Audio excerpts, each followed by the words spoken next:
Boa tarde, meus queridos e nobres amigos. No ano de 2003, eu realizei várias palestras, inclusive sobre Francisco de Assis, e eu fiz no Templo Caminheiros do Sol, Luz e Fé, fiz no Joana de Cusa, depois eu fiz no Centro Espírita em Petrópolis, inclusive um centro espírita que cuida de aidéticos, que na sala mediúnica estava cheio de franciscanos desencarnados que ajudavam na sala de passe, dentro daquele processo de preparação das reuniões espíritas. Isso foi em 2003. E eu comecei assim, eu pesquisei alguns amigos, inclusive Emmanuel Cipriano, a história, e descobri que o Francisco de Assis era um homem extraordinário. Ele começou a história dele da seguinte maneira. Era uma manhã de um terceiro dia qualquer, em que Jesus apareceu a Maria Madalena.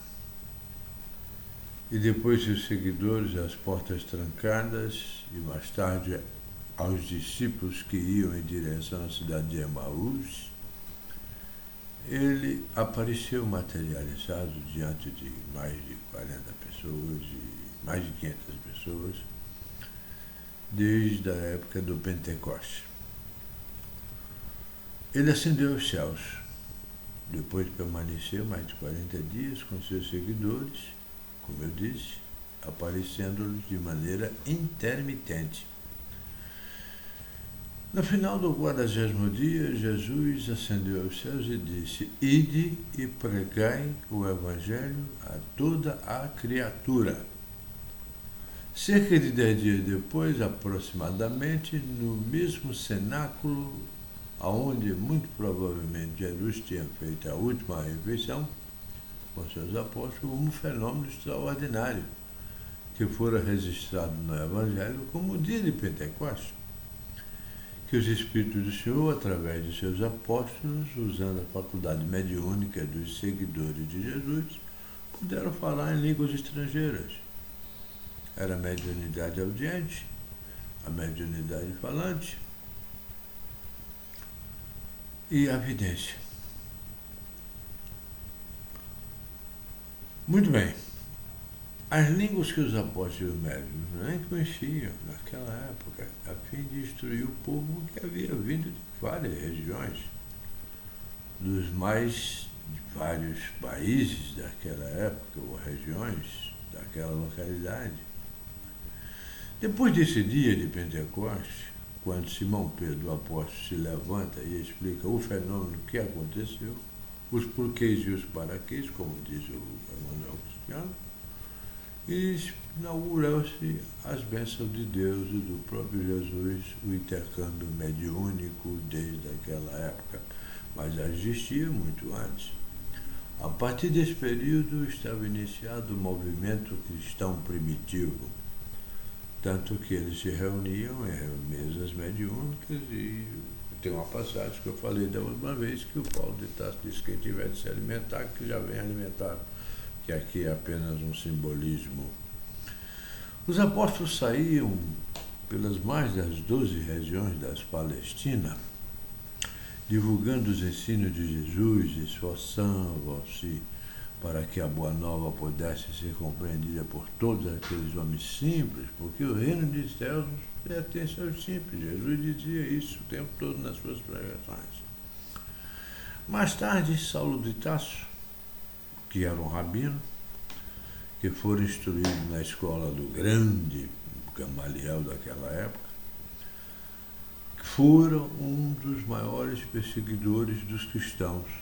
Ao cristianismo se converte quando ele vê aquela luz, depois que ele estava no cavalo, o cavalo caiu e ele viu aquela luz, ficou cego, e mais tarde alguém foi lá um dos discípulos, depois nós contaremos essa história, e tirou a cegueira dele. Foi aí que ele ficou convertido, porque ele viu Jesus naquele dia com aquela luz, naquela iluminação fortíssima. Então você veja normalmente que os espíritos, quando aparecem numa forte luz, se eles são superiores, se eles são espíritos evoluídos.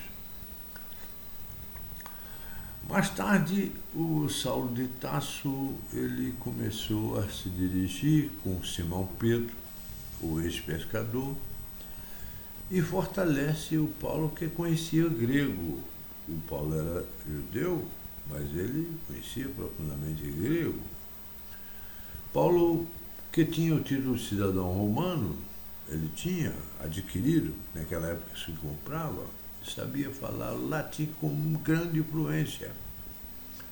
Paulo tinha a possibilidade de viajar a longas distâncias, por conhecer idiomas dos povos gentios, das gentes, e isto é, os estrangeiros, digamos, das outras cidades, dos outros povos. Graças ao apóstolo Paulo, o convertido de Damasco, como nós colocamos, que foi na estrada de Damasco que ele viu a luz de Jesus, que a doutrina cristã pode ser irradiada por toda parte. Sim, porque se não fosse o Paulo, o cristianismo teria morrido no berço. Porque os apóstolos, muito provavelmente assim como Jesus, falavam o aramaico e não conheciam a língua, ou as línguas dos povos da região, que era o grego, era o hebraico antigo, era o latim. Então o rabino, o grande Paulo, convertido ao cristianismo, leva a doutrina de Jesus, além do grupo seleto que ele tinha sido escolhido, dos israelitas, e ele se torna e entra para a história das narrativas bíblicas como sendo o apóstolo dos gentios ou o apóstolo dos estrangeiros. E digo mais, ele na realidade, tudo que nós devemos hoje estão nas epístolas de Paulo. Praticamente o cristianismo está se fundamentando lá, até os Atos dos Apóstolos, que foi escrito por João Evangelista, como eu já disse antes.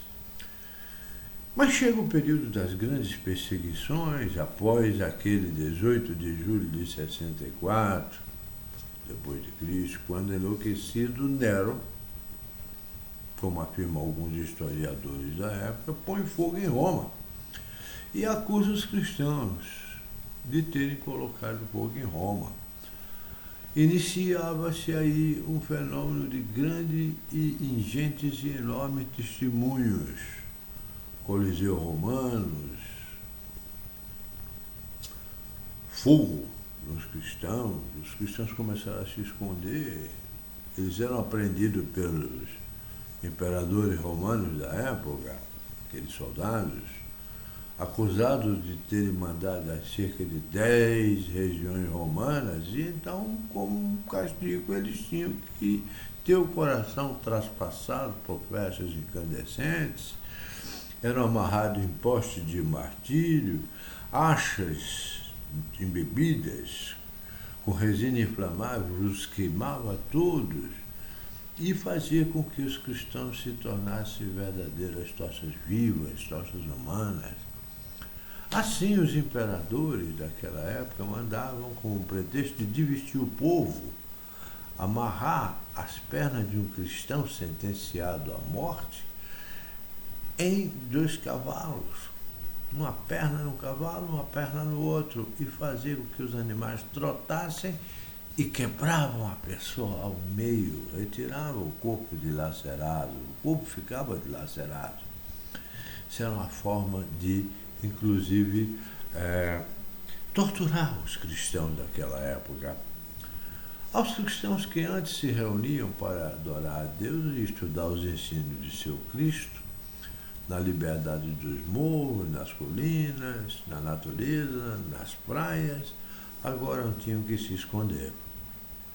Naturalmente nas catacumbas. Olha que coisa interessante. Era o período da grande perseguição da grande tormenta que hoje nós espíritas sofremos, em alguns casos, até que nos séculos correram surge Constantino I, o grande imperador romano, que estabelece que o cristianismo poderia ser vivido e disseminado sem a grande perseguição. Mas por quê? Porque Constantino tinha uma mãe cristã, chamava-se Helena, que veio depois a ser canonizada. E Constantino teve um sonho, e naquele sonho dizia, como eu já disse, eu vou repetir, sobre esse signo vencerás, e aparecia uma cruz. E ele então achou que era o cristianismo que tinha que salvar Roma, que estava em decadência, no Ocidente e no Oriente. No ano 380, houve um edito chamado Edito de Tassalônia, com o imperador Teodósio I. O cristianismo, só aí, 380 anos depois do desencarne de Cristo, é que se tornou religião do Estado romano. E os séculos avançam. Chega ao século V, surge a Igreja Católica Apostólica Romana, aí o cristianismo começa a ser deturpado pelos cardeais, pelos bispos, porque antigamente, como eu disse numa palestra anterior, todos os papas eram chamados bispo de Roma, bispo disso, bispo daquilo, bispo dali, bispo daquela. Antes ele não tinha um corpo sacerdotal. Alguém que dissesse ser o chefe daqueles agrupamentos, não existia isso. Era mais ou menos como é hoje o movimento espírita. Nós mesmos, os próprios adeptos, os próprios espíritas, somos quem executamos as atividades. Alguém faz a prece, elevando o pensamento puro e sincero ao mais alto, procurando a comunhão com os espíritos do Senhor. Então, o movimento cristão primitivo daquele período, sob a intervenção dos grandes imperadores, o cristianismo começou a ser deturpado e começou a servir aos interesses públicos, como até hoje o cristianismo serve aos interesses públicos. Não tem ninguém que não me diga que isso não existe hoje. É a mesma história, uma repetição da história. No século VI, tomba o século VII, vai o século VIII, o IX, o X, e os anos vão se passando. 100, 200, 300, 400, e até que, no século XI, chega a decrepitude total de tudo, até que no século XI toda a Europa já estava evangelizada e a Igreja Católica havia alcançado grande hegemonia e os ensinos cristãos já se perdiam no autorismo dos papas, que agora já tinham os bispos, eram os papas. Nas questões quiméricas e mesquinhas dos bispos e cardeais da época, o cristianismo se perdia na noite escura da Idade Média, daquele período histórico medieval que nós tanto já ouvimos falar. Nessa época, no Alto do Reno, uma freira, uma abadesa chamada Isabel Chinol, na Alemanha, começa a ter visões inusitadas. Olha aí a parte mediúnica mais uma vez aparecendo. Dizia Isabel, lá no Alto do Reno, na Alemanha, a igreja está perdida, a cabeça está doente e os membros estão mortos. Deus haverá de mandar uma nova raça de homens, e esses homens haverão de restaurar todo o movimento cristão primitivo. Ora, meus irmãos, Isabel era uma abadesa. Esse fato se dá dentro da igreja. Ela era assistida por aquilo que a igreja chama Espírito Santo, mas que nós espíritos sabemos que nada mais é do que um fenômeno mediúnico puro. Isto é, quando espíritos, as almas dos homens que um dia viveram sobre a terra, e que morto, o seu corpo biológico retorna para o mundo simplesmente terreno, né? Nós nos enterramos e o corpo espiritual vai conclamar as outras criaturas humanas e vai para outros estágios.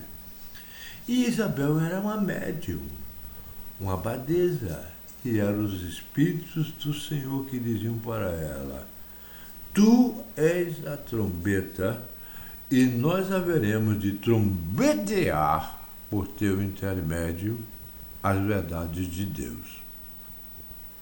Mais tarde, no mesmo período, houve uma Soror, a Soror Idelgar, uma irmã católica, igualmente tinha visões especiais e dizia: Deus fará nascer entre os homens um menino, e este menino não será belo, segundo os padrões da época. Entretanto, ele brincará com as serpentes e não será picado por elas. Interessante que surge o século II, XII, que já é o século XII, já 1300, por aí, 1182, na Itália, em que a geografia construíra caprichosamente uma bota no seio da Itália. A Itália tem uma forma de uma bota, quem já esteve lá sabe e vê, e está aí em todas as fotos, a região da Umbria. A Úmbria, como nós chamamos em italiano. Numa cidade chamada Assis, como filho de Pietro Bernardone e da senhora Bernardone, nasceu um menino que recebeu o nome de Giovanni de Bernardone. Esse menino chamado Giovanni de Bernardone era o filho varão de um dos homens mais ricos daquela região. Ele era comerciante, ele trazia alegria para o pai, um filho varão, era o supremo de tudo, ter um filho varão, um homem. E Pietro de Bernardone começou a achar estranho o jeito do filho. Por quê? Porque em tudo Giovanni lembrava a mãe. Numa das viagens do pai à França, ele casou com uma francesa e o filho se adequou mais à mãe do que ao pai. E o mais interessante dessa história é observar que Giovanni de Bernardone, filho de Pietro, insistia em manter no seu modo de vida o estilo francês da mãe. Ele era filho de um pai italiano e de uma mãe francesa, mas em tudo ele adorava o francês.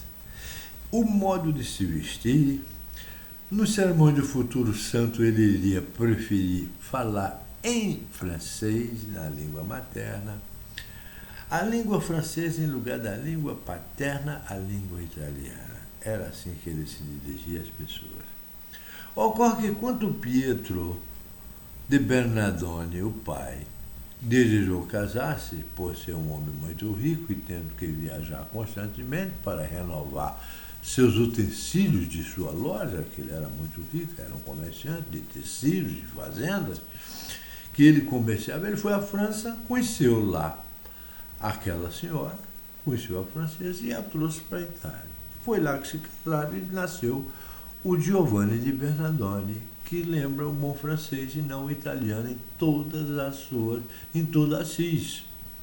E em toda Assis ele costumava ser chamado pelos amigos quando estavam brincando: o francês, venha o Francesco. Francesco literalmente quer dizer o francês. Lá vem o Francesco, chama o Francesco para brincar conosco. Era assim que as coisas aconteciam.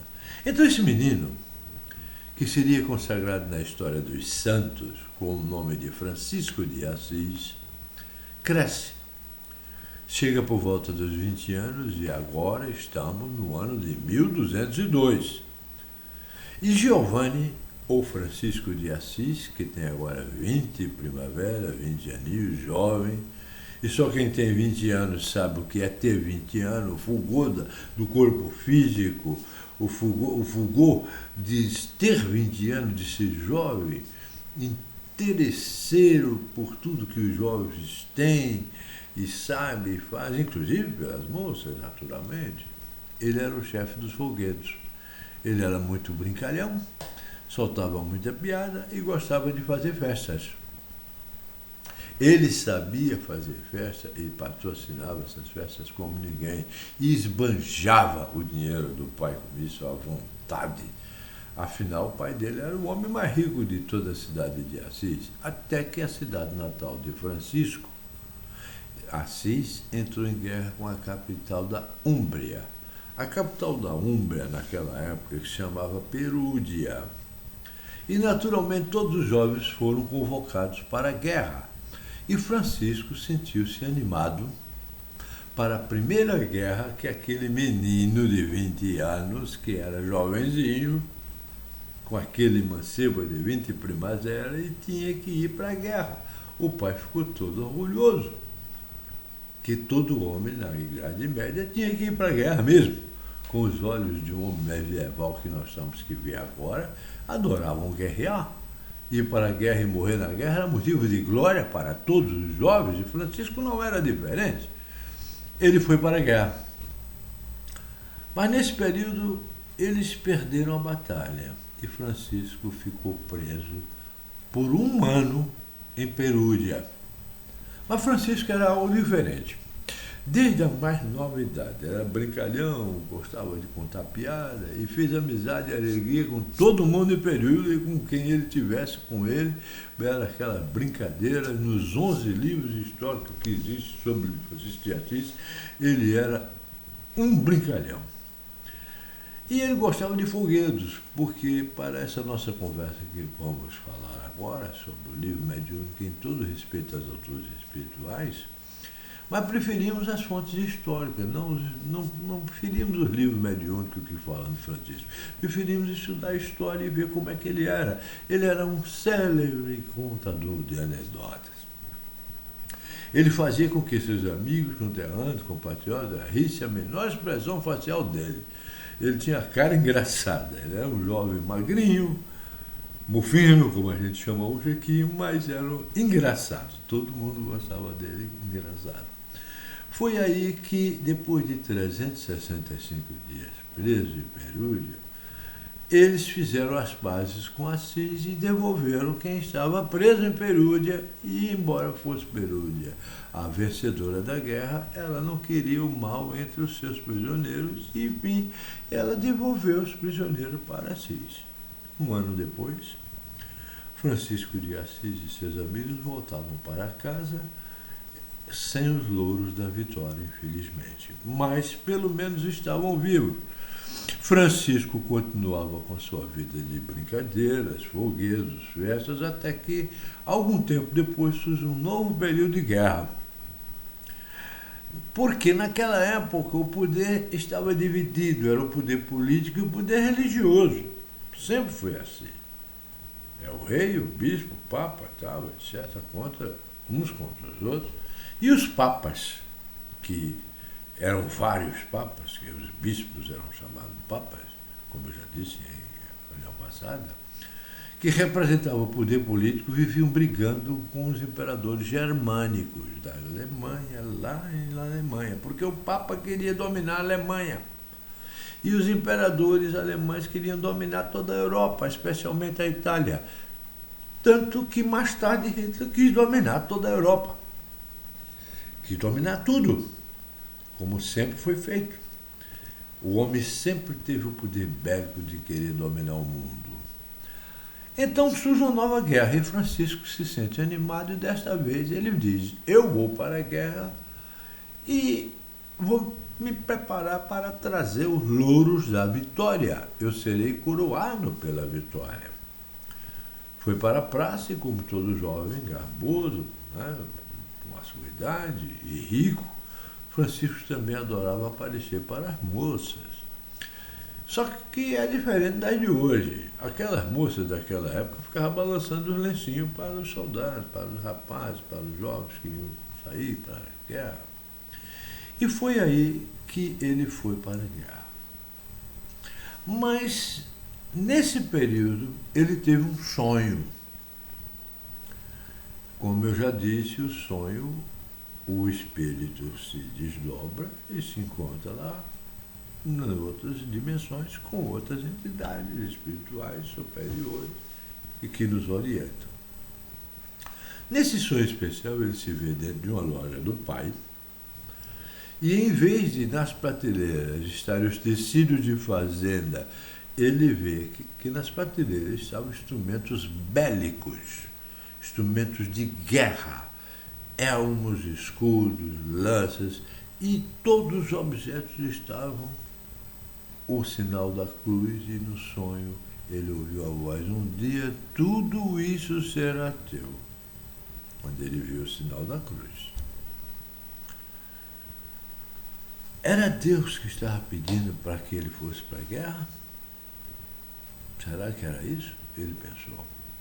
Meu Deus, meu filho para a guerra, disse o pai dele, e mandou fazer uma armadura especial, riquíssima, linda, reluzente, um elmo todo rebuscado, feito de material mais fino e apropriado à época, para que ele se vestisse daquela forma mais linda possível, um cavalo mais garboso e caro de Assis, de puro sangue, foi escolhido pelo pai dele que pudesse ir para a guerra.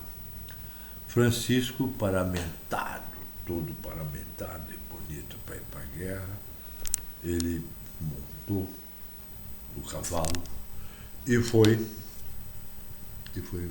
Aconteceu que, enquanto ele se dirigia para a guerra, foi acometido por uma febre. Olha que coisa interessante. 3 dias ele delirou e teve de ser conduzido pelos amigos, naturalmente, à hospedaria. Nesses 3 dias, enquanto delirava, ele ouvia uma voz que lhe dizia assim: volta, Francesco, retorna para a sua casa e lá te será dito o que deves fazer. Olha que coisa interessante. Olha a mediunidade aparecendo aí de novo.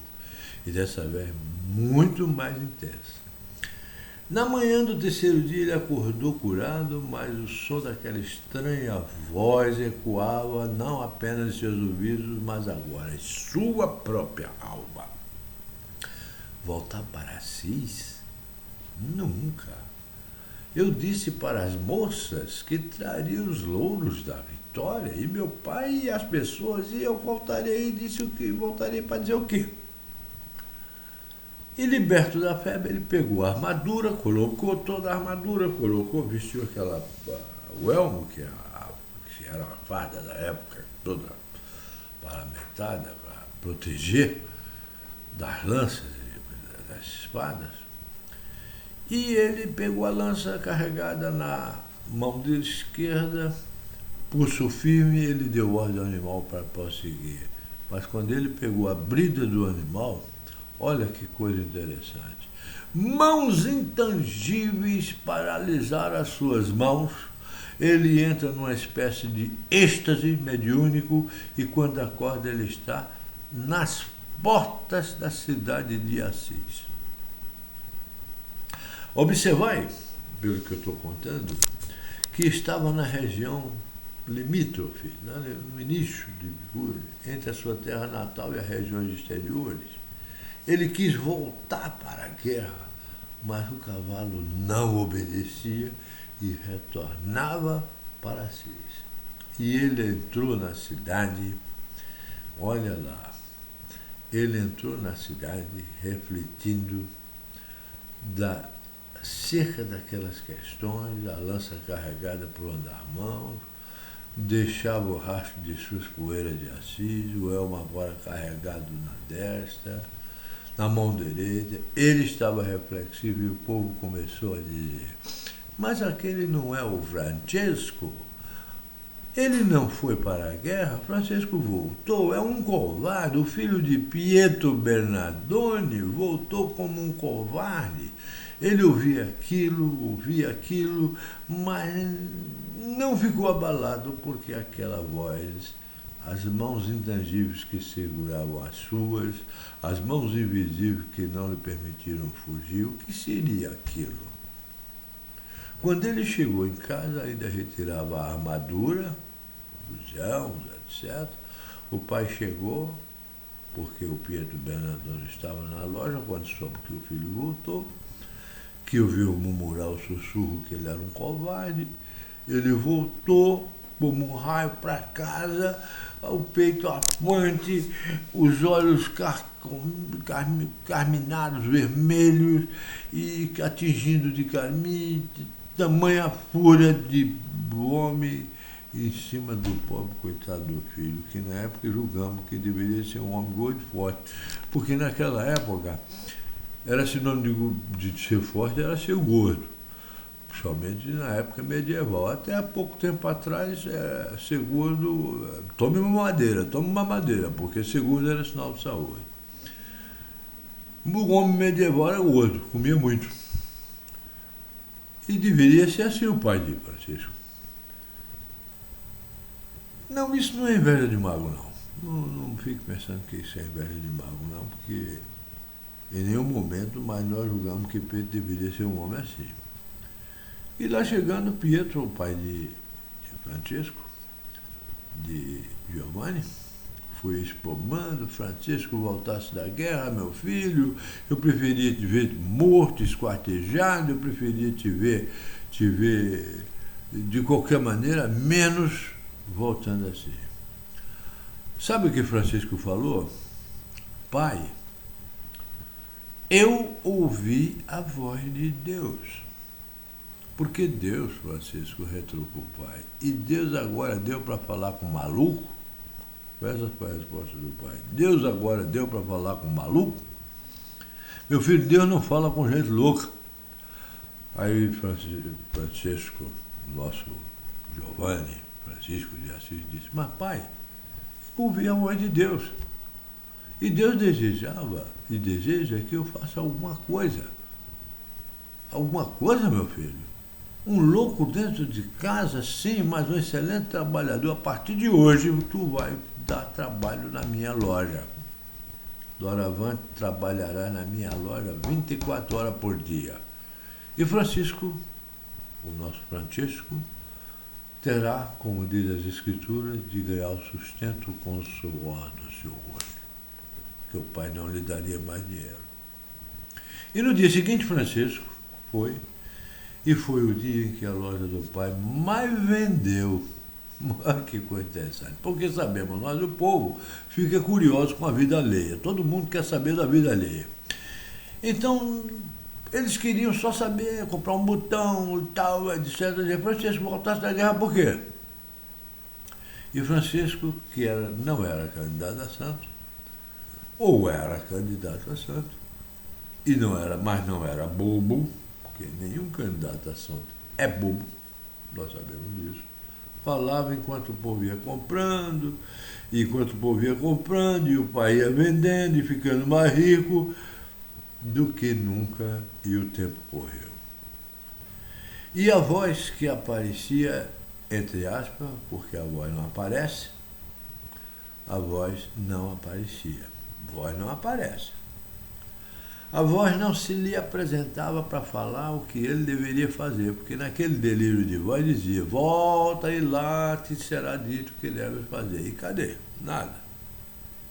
Acontece que um dia, quando ele estava passeando no bosque da cidade, montado em seu cavalo garboso, aquele que o pai dele deu para ele ir para a guerra, ele vestido de veludo, que era caro naquela época, porque era um representante da aristocracia, de classe nobre da sua época, ele montava no cavalo e ouviu de longe um vulto ecoando: afastai-vos da direção do vento. Lepra, porque era uma norma naquela época, quem tinha lepra não tem cura, hoje a hanseníase tem cura, era gritar para que as pessoas se afastassem de quem tinha lepra. Aí, afastai-vos da direção do vento, lepra. Era um leproso. E assim eles tinham que se anunciar, a fim de que as pessoas deles não se aproximassem, para que não fossem contaminadas. Francisco viu aquele homem e como aquela criatura faria, ele teve vontade de fugir, mas de novo, olha que coisa interessante, mas de novo, aquelas mãos invisíveis, intangíveis, seguraram-lhe a brida do cavalo. E quanto o mendigo lazarento, leproso, se aproximava, Francisco foi se enchendo de asco, de náuseas. O cavalo parecia estar hipnotizado e só ia em direção do mendigo leproso. E Francisco pôde ver. O homem já não tinha mais expressão facial. O nariz estava carcomido. Havia apenas 2 buracos. A boca já não podia ser caracterizada. O nariz eram 2 buracos imensos. Então o leproso, com a voz rouca, porque a enfermidade o havia atingido as cordas vocais, com um esforço inenarrável, o mendigo gritou, estendendo a destra: "Dá-me uma moeda!" E Francisco, sem saber como, desceu do cavalo, repleto de asco, sem saber qual era a força que o obrigava a se aproximar do mendigo, retirou algumas moedas de sua mesada, colocou-as naquele resto de mão que sobrara do leproso e diante das bolhas postulantes do rosto do leproso, que lhe tomavam conta do corpo inteiro, Francisco foi constrangido, não se sabe por quem, a beijar aquelas feridas. E depois do ósculo, que ósculo é beijo, o ósculo da fraternidade, Francisco sentiu-se totalmente diferente. Desapareceram todos os ascos, toda a náusea que ele sentia, todo o horror que ele tinha pelo leproso, e pela primeira vez ele sentiu alegria em dar. Pela primeira vez ele sentiu alegria em dar, em ofertar, e descobrir que havia mais alegria em dar do que receber. Subiu no cavalo, decidido a mudar de vida. Depois de ter cavalgado alguns metros, ele voltou para trás para olhar o leproso. Cadê o leproso? Ele ia dar tchau para o leproso, não tinha leproso nenhum lá mais. Acabou, o leproso tinha desaparecido, não estava mais lá. Que fenômeno é esse, gente? Que o leproso vem, faz isso com Francisco de Assis, com o nosso Francesco, e some. E então Francisco soube. É isso que Deus quer de mim. Que eu ajude os pobres. E começou sua empreitada. A viajar por toda Assis e cidades adjacentes, distribuindo a riqueza do pai. Ele não era rico, distribuindo a riqueza do pai. Um dia Francisco foi orar na igreja de São Damião. São Damiano. E lá chegando ele orou com tanto fervor naquela igreja que já havia sido carcomida e destruída pelo tempo. Entretanto, ainda havia um pequeno madeiro que lembrava a cruz de Jesus, e era lá que ele orava. Envolvido pela mais pura fé, simplesmente Francisco disse: Senhor, o que queres que eu faça? E naquele momento, em suas faculdades mediúnicas, como entenderíamos mais tarde com a doutrina espírita, tiveram nesse momento o seu desenvolvimento pleno. Porque Francesco podia ver saindo da cruz uma intensa luz, e junto da luz ele pôde ouvir, através da faculdade mediúnica da audição, ele podia ouvir uma voz que dizia em bom italiano: vá, Francesco, e restaura a minha casa como vês que está em ruínas. Eis a confusão do Francesco. Ele olhou para a igreja de São Damiano, toda carcomida, destruída, e disse: agora eu sei. Deus deseja que eu reconstrua a igreja de São Damiano. Então ele trouxe todo o dinheiro do pai, vendeu os tecidos do pai, comprou material de construção, até que o pai ficou sabendo. Francisco, mais uma vez estás louco? Pai, eu ouvi a voz de Deus. Francisco, ouviste a voz de Deus? Eu te mostrarei onde está a voz de Deus. arrastou o filho até a adega da casa dele, prendeu ele lá e disse: não vais te alimentares de nada, apenas de migalhas de pão e alguns poucos copos d'água, até que tu mudes de cabeça, porque Deus não fala com louco. Até que Pietro Bernardone, o pai, precisou viajar. Chamou a esposa e disse: eu vou viajar, mas Francesco vai ficar preso, para que ele veja o quanto vale o dinheiro, e o meu dinheiro não deve ser desperdiçado assim. A senhora, por favor, pão e água para ele só, até que eu volto. Mas, amigos que me ouvem, caros companheiros, nós sabemos como são as mães. Nós sabemos como são as mães, e as mães, elas ajudam os filhos em quaisquer situações as mais difíceis. Quando Pietro Bernardone viajou, foi embora, a mãe de Francisco preparou uma bandeja farta de comida e levou para ele, que estava magrinho ali preso na adega, e só sabia dizer para a gente: come, meu filho, você está mal alimentado. Aliás, todas as mães da gente diziam isso, a minha dizia isso direto: come, meu filho, você está mal alimentado, precisa se alimentar muito bem, então come, meu filho. Muito bem. O que aconteceu? Mãe, se tu me amas, tu me conheces. Eu ouvi a voz de Deus. Aí, Francisco, pelo amor de Deus, mãe, se tu me amas e tu me conheces, sabes da minha vida, sabes do meu amor, sabes da minha honestidade. Mãe, Deus deseja que eu reconstrua a igreja de São Damiano. Francisco, e se isso te faz feliz, meu filho? Sim, mãe. Então a mãe foi lá e soltou. Pegou as chaves e libertou o filho Francisco, pegando mais dinheiro do pai, mais tecido da fazenda, e foi reconstruir a igreja. O pai, ao retornar, o prendeu e levou ao tribunal. E assim ele tirou a roupa e ficou nu no tribunal.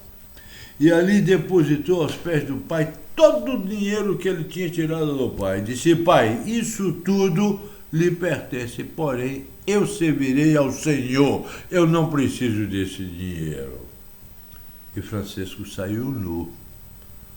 E todo mundo conhece na história dos filmes que se passa, nesse momento aí, o bispo Guido tirou sua capa, que era vermelho, rubente, o vermelho escarlate dourado, decorado com fios de ouro, envolveu Francisco para que ele não saísse nu pelas ruas de Assis. E agora, fora do tribunal da cidade, Francisco se sentia diferente e disse: eu sei, porque eu hei de casar-me com uma das damas mais lindas dessa cidade. Eu me casarei com a senhora Pobreza. E então, andando de lá para cá, imagine um noivo casar com a dona Pobreza e vestido daquela maneira tão rica, com a roupa do bispo, do papa daquela época. Não posso. E andando de lá para cá, na região, ele viu um burel. Você sabe o que é um burel? Era aquelas roupas completas que vestiam os camponeses e que se estragavam e eram jogadas fora. Ele pegou um burel e vestiu um burel daquele para não ficar nu. Era tecido com o qual os camponeses construíam suas roupas, por ser um tecido grosso, por aguentar a vida no campo. Mas aquele burel já estava abandonado, já estava acabado, já estava sujo, já estava estragado, já estava velho. Ele retirou a capa de púrpura do bispo, vestiu o burel, como sabe como é que é. Ele era magro e o burel era de uma pessoa mais gorda. Então ele disse: puxa vida, ele ficou horroroso com aquilo. Então ele procurou uma cordinha, e aí onde está a história da corda de São Francisco amarrada no seu burel.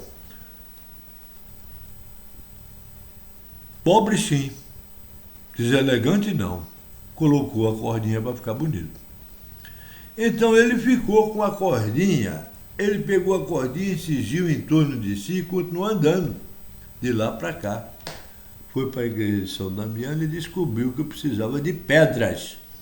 Mas agora ele era pobre. Como é que ele ia conseguir pedras para a igreja de São Damiano?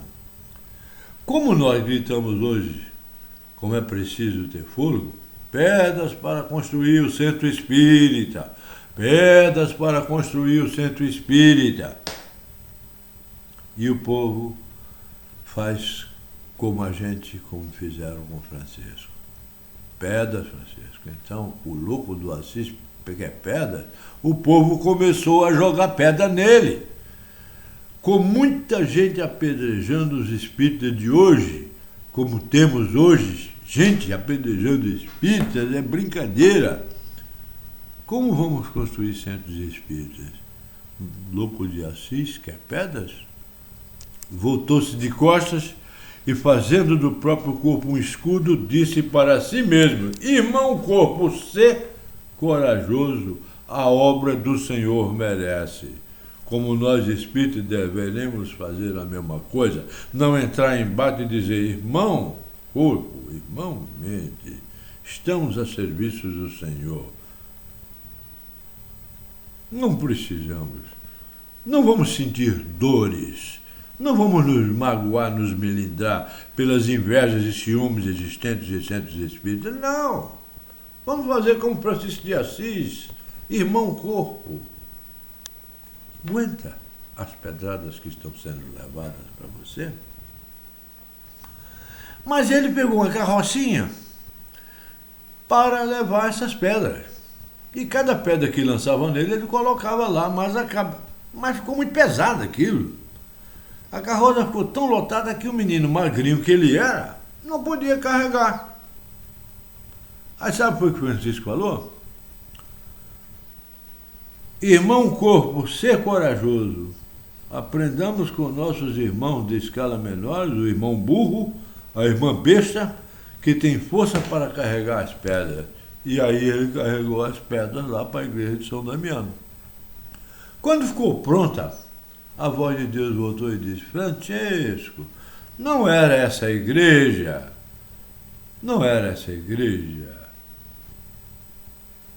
que você tinha que construir. Ah, muito bem, depois que ficou pronto, o senhor vem me avisar?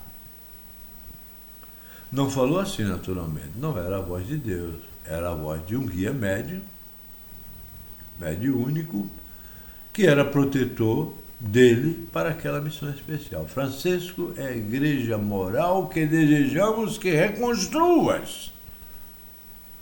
Então Francisco começou a pregar a renovação dos ensinos de Jesus em praça pública, no crepúsculo da tarde. Todos os dias lá estava Francisco, o nosso Francisco, a pregar. E no dia 16 de abril de 1208, ele converte um dos seus melhores amigos, Bernardo Quintavalle.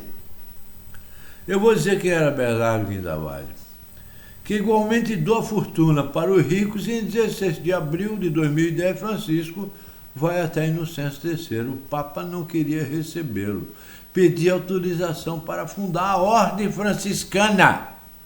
O Papa concede a autorização, depois de muitas semanas, de muita luta sem querer recebê-lo, e Francisco volta para casa agora abençoado pelo Papa. Ah, meu amigo, Francisco foi recebido pelo Bispo Guido, que ofereceu à igreja de São Jorge para que Francisco rezasse a sua primeira missa. Veja os interesses, como os interesses continuam. Mas o povo era tão grande que a Basílica de São Rufino foi utilizada, porque a Basílica que foi oferecida a ele não servia, não dava. E vocês não vão acreditar numa coisa muito séria que aconteceu. Quem é que estava na primeira fila da missa para ouvir o filho pregar? O pai, Pietro de Bernardone, super, hiper orgulhoso, porque o filho que ele expulsou, que ele amarrou, que ele deixou sem comer, porque estava estragando a fortuna dele, tinha sido abençoado pelo Papa. Tudo jogo de interesse, pelo amor de Deus. Ele estava todo inchado, todo feliz. Esse menino tem meu sangue, porque afinal não é qualquer um filho que é abençoado pelo Papa. Pietro de Bernardone só faltou explodir. E Francisco, com seus sermões, com a sua vida de pobreza, retornando à origem do ensino de Jesus, convivendo com multidões, conseguiu convencer até um frade agostiniano de nome Fernando, que seria conhecido pela humanidade como Antônio de Pádua, que não era de Pádua, era de Coimbra. O homem era de Lisboa, mas o povo insiste em dizer que era de Pádua. Antônio, que haveria de se tornar um dos maiores médiuns, era considerado um corifeu da oratória. A oratória de Antônio de Pádua era extraordinária, sendo substituído apenas pelo padre Antônio Vieira, porque de todos os livros, de tudo que eu já li, não existe nenhum padre que tenha oratória, que eu tenha conhecimento do padre Antônio Vieira na arte da retórica. Fique esse registro. E Antônio de Pádua deixaria de ser agostiniano, que ele era da ordem dos agostinos, para se tornar um franciscano, por causa de Francisco de Assis. E Francisco continua a sua senda até que no dia do ano de 2012, ele iria conhecer Clara de Assis. Clara de Assis, que a tradição narra que seria o grande amor da sua vida, e era. E então, numa ocasião, Clara teria dito a Francisco: Francesco, se eu não posso amar-te, quero seguir o mesmo Deus que segues. Quero casar-me com a dona pobreza. Clara disse: Francesco, mas tu terás que naturalmente fugir da tua riqueza, disse Francisco para ela. Aí Clara respondeu: eu fugirei, Francesco, disse Clara. Enquanto eles conversavam, analisando certamente os detalhes da fuga dos dois, nós nos lembramos que a Igreja Católica, no dia 14 de fevereiro de 1858, fez de Santa Clara padroeira da televisão. Olha que curioso. Vocês sabiam por quê? Porque é que ela era padroeira da televisão, Santa Clara? Porque Clara era médium e tinha recursos anímicos extraordinários, minha gente. Visão à distância através de corpos opacos, que é uma forma de mediunidade. Um dia, Clara estava muito triste porque depois que Francisco morreu, ela ficaria 30 anos doente. E um dia em que ela desejava assistir à missa de Natal, mas enferma na cama não pôde ir. Ela adorava o Natal, a missa do Galo, como nós conhecemos. E os historiadores nos contam que Francisco de Assis teria sido o verdadeiro criador do presépio. Isso é o que os historiadores contam. Então ela, pela primeira vez, não podia ouvir a missa rezada em comemoração ao Natal. E então, na sua cela, onde ela orou com tal fervor que, de repente, a parede do seu quarto tomou uma linguagem moderna, proporções de uma tela cinematográfica, e através do tempo e do espaço, Clara pôde ver o fenômeno da clarividência que ela tinha, à distância dos corpos locais, em tempo real, a missa toda realizada. E quando as irmãs voltaram, a Clara declinou tudo o que havia acontecido no dia 14 de fevereiro de 1958, a Igreja Católica foi fazer Clara padroeira da televisão. Tele-visão, a visão à distância. Mas voltemos à conversa de Francisco e Clara, porque ela é muito interessante. Clara, nós temos que combinar a sua fuga. Muito bem, Francisco. Eu estou pronta para fugir e eu passarei, Francisco, pela Porta dos Mortos. Deixa eu explicar o que é a Porta dos Mortos. Em todos os castelos naquela época existia uma porta de entrada e uma portazinha de saída, porque Se o morto, embalsamado ali ou num caixão, seja lá como for, passasse por aquela porta, as pessoas tinham certeza que ele não voltaria para reclamar a herança. E tudo sempre foi em torno de dinheiro.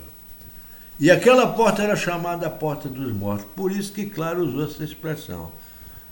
Francisco, eu passarei pela Porta dos Mortos. Todo castelo tinha uma porta assim. A Porta dos Mortos era um simbolismo. Quem morria alguém na família, o morto não podia passar, como eu disse, por aquela porta. Porque passar, ele dava volta. Uma pessoa viva não podia passar de volta. Dava azar, a pessoa morria. E simbolizava que, passando por aquela porta, o morto realmente estava morto e nunca mais voltaria, inclusive, para reivindicar sua herança, como eu disse. E Clara disse, olha o que Clara disse: eu fugirei, Francisco, passando pela porta dos mortos, porque para esta vida de luxo e riqueza eu estou morta.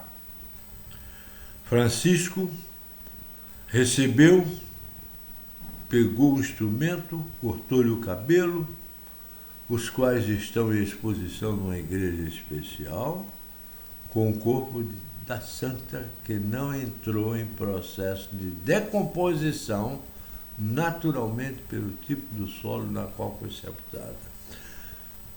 Clara de Assis não entrou em decomposição como nós, os humanos normais. E está lá o cadáver para ser observado por qualquer um. Não por nós, os espíritas, que não cultuamos corpos e nem desamos os santos, porque a palavra santo vem do latim, quer dizer simplesmente bom. Santo quer dizer bom. Esse menino é um santo, é um menino bom. Esse homem é um santo, esse homem é um homem bom. Santo vem do latim e quer dizer bom.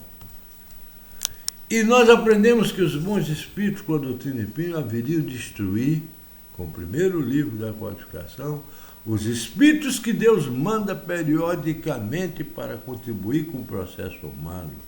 E Francisco foi um espírito assim. E como aquele período só havia Igreja Católica, para que ele pudesse se manifestar naquele período religioso, é que ele construiu toda a sua saga histórica, toda a sua saga, restaurando a doutrina cristã. Então ele colocou um hábito em Clara, levou-a para um convento e começou a viajar como ninguém para o Egito, e lá adquire uma enfermidade, meus irmãos, chamado tracoma egípcio. Era uma enfermidade tão terrível, que fazia com que os olhos de Francisco ardessem de dia e noite. E ele amava o sol, não podia mais contemplá-lo. E ele que amava a lua, não podia mais fitá-la. Pois isso o santo manda confeccionar um capuz. Daí a história. Primeiro eu contei a história do cintinho dele, daquela cordinha. Agora o capuz de Francisco de Assis. Era porque ele tinha tracoma egípcio, não podia ver. E mandava que atem o capuz as suas vestes para que se protegesse do sol. E os médicos disseram, os médicos da época, só tem um jeito para eliminar a tua dor. Vamos ter que cauterizar teus olhos. Marcaram o dia e Francisco se apresentou. Francisco se apresentou, o ferro foram colocados em brasa. E muitos discípulos de Francisco, enquanto ouviam o crepitar da lenha e da lareira, se enchiam de pânico e muitos desmaiavam. O homem é meio frouxo dessas coisas. Mas Francisco permaneceu firme. E então veio o ferro em brasa, se aproximou dos olhos de Francisco de Assis. E sabe o que Francisco disse? Irmão fogo, Deus te fez forte e belo, tem compaixão de mim. E o primeiro olho foi cauterizado. O cheiro de carne humana queimada invadiram todo o ambiente. Muitos seus seguidores desmaiaram de horror e Francisco não moveu um músculo. O outro olho foi cauterizado, mas os médicos não se detiveram. Além disso, arrastaram até as sobrancelhas, toda a região das orelhas, para libertar Francisco daquela dor e não conseguiram. Cego, e a dor não desapareceu. Mesmo assim, ele pregou até o dia 14 de setembro de 1226, contam os historiadores. Quando ele estava muito doente, depois de ter pregado vários anos em prece fervorosa, ele disse: Senhor, minha vida de nada valeu até agora, pelo menos dá-me a honra de sentir os teus cravos, de sentir as marcas dos teus pulsos e dos teus pés no meu próprio corpo. E de repente cravos invisíveis traspassaram por seus pulsos, e ele gritava de dor. Os seus pés foram traspassados da mesma maneira como uma lança invisível traspassou seu torso, e ele deu um grito enorme de maior de dor. Acordado no dia seguinte, foi informado pelos seguidores que os pulsos, os pés e os torsos dele vertiam sangue, e ele sorriu. Os psicanalistas e psiquiatras informam que uma mente lúcida, que uma mente sensitiva portadora de certos recursos magnéticos, quando mentaliza o sofrimento terrível de Jesus, podem somatizar esse sofrimento no próprio corpo. Foi o que aconteceu com Assis. Ele somatizou o sofrimento de Jesus. Então Francisco sabia que ia morrer em breve, ou melhor, dizendo, desencarnar, porque Francisco acreditava na imortalidade da alma. Tanto que na prece dele ele diz, é morrendo que se vive para a vida eterna.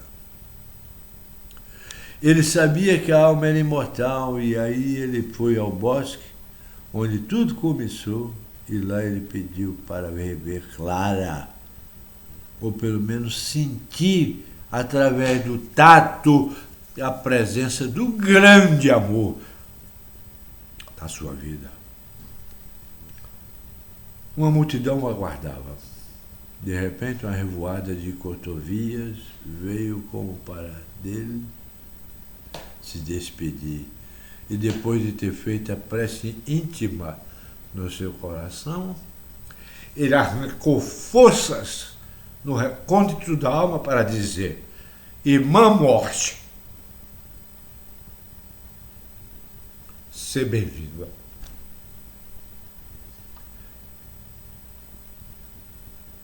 Morreu.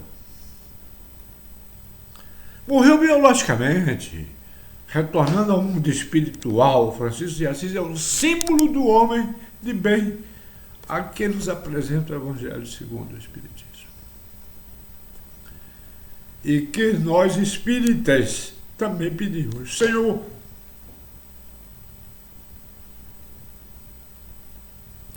dá-nos dos teus cravos e dá-nos a oportunidade de testemunhar em benefício das criaturas humanas. Dá-nos a condição de vivermos o teu Evangelho para que, a semelhança de Francisco de Assis, possamos restaurar o cristianismo em nosso coração, o cristianismo revivido, o cristianismo primitivo que todos nós precisamos, de tanto ódio, rancores e violência que nós temos a cada dia. Nós, os espíritas, trouxemos a figura ímpar de Francisco de Assis nesse momento para junto de nós. Não para endeusá-lo, mas a fim de que ele seja para nós a personificação da imagem do homem de bem.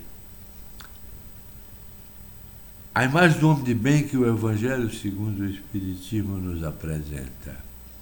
O homem de bem que renuncia a si próprio pelo próximo, que trabalha, que conhece as Escrituras com profundidade e amor, vivenciando-as, e se esforça para viver junto a elas. Façamos, meus irmãos, para finalizar, como Clara de Assis, passamos pela porta dos mortos e morramos para as futilidades da vida, do mundo, morramos para as coisas tolas da existência humana e renasçamos para a espiritualidade, atendendo o convite que o Espiritismo nos faz. E nos lembremos dessa hora de que Francisco de Assis tinha aquela fortaleza, porque sabia que o universo era obra inteligentíssima, obra que transcende os esforços, é inferir que o universo é superior, que é a maior das inteligências. Que Deus os abençoe a todos. Amém.